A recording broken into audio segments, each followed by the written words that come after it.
Ce qui se passe dans l'entreprise XLG Home est inédit et on veut vraiment, par cette conférence de presse, vous expliquer concrètement ce que l'entreprise a prévu, parce que c'est quelque chose qui est clairement discriminatoire. Que notre employeur a pris une décision concernant les chèques repas. Il a attribué des chèques repas discriminatoires. Que si tu n'es pas malade, tu as 5 euros. Et si tu es un peu malade, comme il dit, la fiabilité, tu as 4,70 €. Et l'aide ménagère qui tombe malade, tu as 2,18 €. On peut dire même pas 2,18 €, hein, c'est 1,09 €. Parce que 1,09 €, ça vient de la poche de l'aide ménagère. Mais XLG oublie qu'il y a des aides ménagères que ça fait 5 ans, 10 ans, 15 ans qu'elles sont là. Et elles sont usées, elles ont des problèmes musculo-squelettiques, elles ont des soucis de santé. Mais lui ne voit que la rentabilité et ces filles-là qui ont donné le meilleur d'eux-mêmes tombent à 2,18 € en sachant qu'il y a 1,09 € qui est de notre poche. Je trouve que c'est inacceptable au fait. L'employeur est arrivé avec une proposition. Ok, il y a des difficultés et des problèmes de santé dans le secteur des titres-services, on le sait. Il y a de l'absentéisme et donc nous, employeurs, on veut récompenser les aides ménagères qui ne sont jamais malades. Ils les appellent les bonnes aides ménagères. Hein. En opposition, ils ne disent pas les mauvaises. On a très vite fait le lien. Pendant un trimestre, on va regarder le taux de fiabilité de l'aide ménagère. Donc c'est les termes qu'ils utilisent.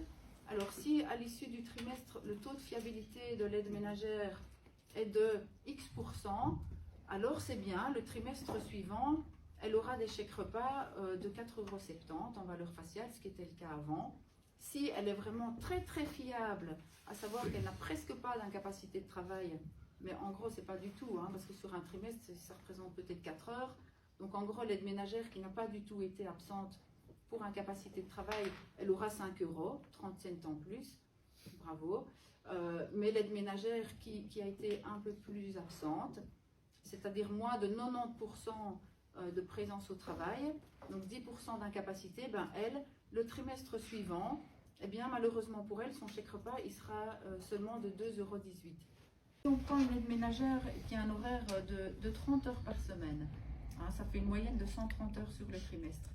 Si elle a 14 heures d'absence, donc ça fait même pas 2 jours de travail pour quelqu'un qui est à temps plein, même pas 2 jours de travail sur un trimestre d'incapacité, elle n'a plus que 2,18 € pendant tout un trimestre.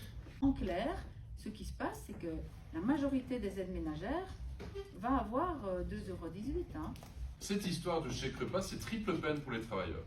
C'est 1, elles sont malades, donc là, baisse de revenus quasi immédiatement. 2, le chèque repas, il ne faut quand même pas oublier que le chèque repas, il est lié à la prestation. Hein. Le système de chèque repas, quand on ne travaille pas et qu'on est en maladie, on n'a pas.